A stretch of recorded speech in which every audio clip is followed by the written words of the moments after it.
Over 8.5 million Americans suffer from peripheral vascular disease. With the elderly population being extremely vulnerable to COVID-19, elderly people are more confined to their homes. This results in a decrease in activity and mobility, which contributes to poor circulation. So we came up with Slipperium.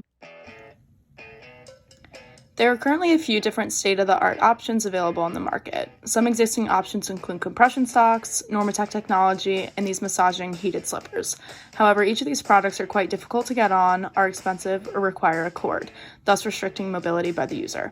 So when designing our final product, we wanted to make an improved version of compression slippers that were easy to wear, more affordable, and would permit mobility. Fortunately, a member of our team is working in a retirement home throughout this pandemic, and this meant that we were able to get a really good idea of what sort of product the over 60 population would be looking for and how they'd like that product to be designed. And so after some thorough research, we knew that compression was the way we wanted to go forward with this, and the idea of slippers were suggested. So we took it to the residents. How would you feel about wearing compression slippers if it were beneficial to your health? And if you look at the blue, these are the residents who suffer from peripheral vascular disease. The outcome was positive. 94% of them said that they would be happy to try our slippers if it were to improve their current situation. So then we went on to think about design and material in particular. And we took this one to nursing home residents, the nurses, friends, and family. And 53% of them said that their preference would be cotton. But a large percentage, 27%, said that they didn't have a preference so long as the slippers were comfy. So a couple of other pointers that we took out from the user feedback were the sole. A lot of the residents said that their current slippers were underperforming because they can feel the floor when they walk, the sole was too thin. At the same time, we didn't want the sole to be too big because it could cause some balance difficulties. And then another point was that it's a performance getting the current slippers on and off. And so this was a key factor when we went into our final design of the slippers, making sure they were easy to use and get on and off, which is why we went on with the slide-on model. And here is a photo of the assembly of one of our final prototypes. You can see the electrical components fitting into the sole of the slipper and how the tubing connects into the air bladder.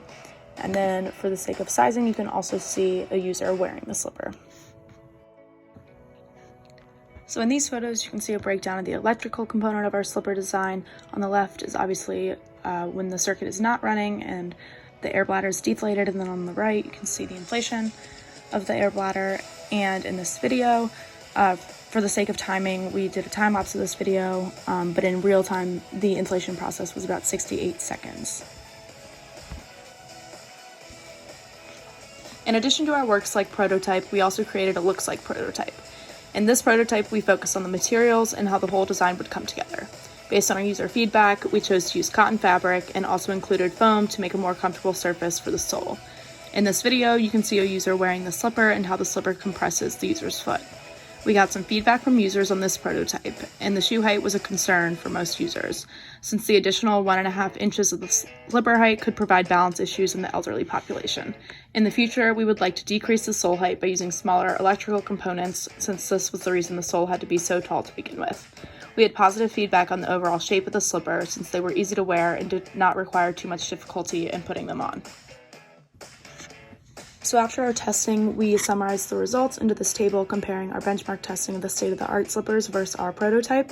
Some of the main things that stood out in our comparison was pressure, time of inflation, weight, and overall comfort. So as you can see, our product provided less compression, but our goal was actually to be between 15 and 20 mmHg, because anything beyond 20 mmHg gets into medical grade compression, which we wanted to avoid. In terms of inflation, our prototype took a bit longer than both the existing product and than what we were initially aiming for at around 68 seconds. We wanted the design to be a lightweight slipper that could easily be worn by the elderly population and permit mobility, so we didn't want the elderly population to have to be carrying around a super heavy slipper.